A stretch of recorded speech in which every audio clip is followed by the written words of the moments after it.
Candidates ಇದ್ದಾರೆ, ಮತ್ತೆ unemployed youths ಇದ್ದಾರೆ ಜಾಸ್ತಿ. ಅವರು ಇವೆಲ್ಲ ಹೊಸ ವಿಚಾರಗಳನ್ನು ತಿಳ್ಕೊಳ್ತಾರೆ. ಹಾಗಾಗಿ ಸ್ವಲ್ಪ ಹೊಸ ಆಯಾಮಗಳು ಇವತ್ತಿನ ಜನರೇಷನ್ ಏನು ನಿರೀಕ್ಷೆ ಮಾಡ್ತಾರೆ ಆಳ್ವಿಕೆ ಮಾಡ್ತಕ್ಕಂಥವ್ರಿಂದ, ಆ ನಿರೀಕ್ಷೆಗಳನ್ನು ಮುಟ್ಟುವಂಥ ರೀತಿಯಲ್ಲಿ ಆ ರೀತಿ ಚರ್ಚೆಗಳು ಆಗಬೇಕು.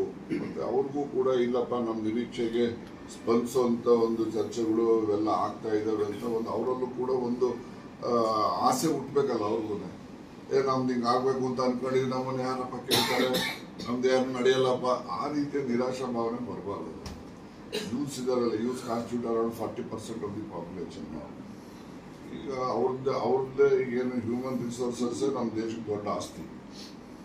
ಅವ್ರಗಳಿಗೆ ದುಡಿಯೋ ಕೈಗಳಿಗೆ ನಾವು ಕೆಲಸ ಕೊಡದೇ ಇದ್ರೆ ಅವ್ರ ಜೀವನದಲ್ಲಿ ನಿರಾಸೆ ಜಿಗುಪ್ಸೆ ಬಂದ್ಬಿಟ್ಟು ದೇಶ ಹೆಂಗೆ ಉಳಿಯುತ್ತದೆ, ನಿಮ್ಮ ಪರ್ ಕ್ಯಾಪಿಟ ಹೆಂಗೆ ಇಂಪ್ರೂವ್ಮೆಂಟ್ ಆಗ್ತದೆ.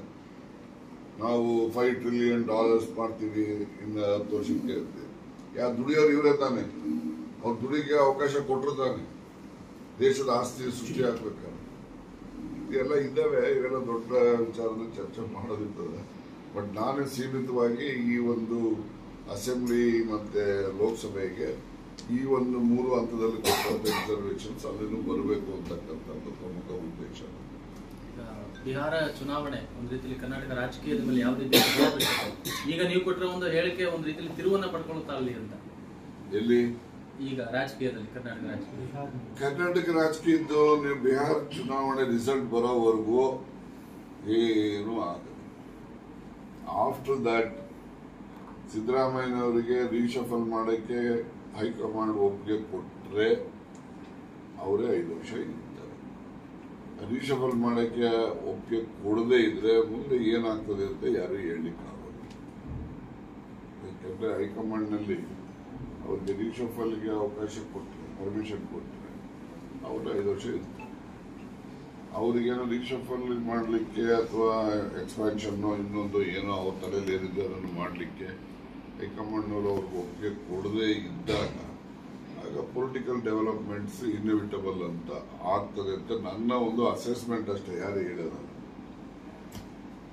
ಈಗಂತೂ ಬಿಹಾರ ಎಲೆಕ್ಷನ್ವರೆಗೂ ಏನೋ ಆಗಲ್ಲ, ಸುಮ್ಮನೆ ಮತ್ತೆ ಕಾಂಗ್ರೆಸ್ ಅಲ್ಲಿ ಇಷ್ಟ ಆಗ್ತದೆ ಅಂತ ಮಾತಾಡ್ತೀವಿ. ಬಿಜೆಪಿನಲ್ಲೂ ಇದೆ, ಬಿಜೆಪಿನಲ್ಲೂ ಕೂಡ ಬದಲಾವಣೆಗಳು, ಮತ್ತೊಂದು ಅಲ್ಲಿ ಕೇಂದ್ರದಲ್ಲೂ ಕೂಡ ಮಂತ್ರಿಮಂಡಲ ರೀಶಫಲ್ ಮಾಡ್ತಾರೆ, ನಮ್ಮ ರಾಜ್ಯದಿಂದ ಬೇರೆಯವ್ರಿಗೆ ಅವಕಾಶ ಕೊಡ್ತಾರೆ, ಇರ್ತಕ್ಕಂಥವ್ರ ಬಗ್ಗೆ ಬೇರೆ ಬೇರೆ ತೀರ್ಮಾನಗಳು, ಅವ್ರಿಗೆ ಬೇರೆ ಜವಾಬ್ದಾರಿಗಳು ಕೊಡ್ತಾರೆ. ಈ ಥರ ಚರ್ಚೆಗಳು ಅಲ್ಲೂ ಇದ್ದಾವೆ.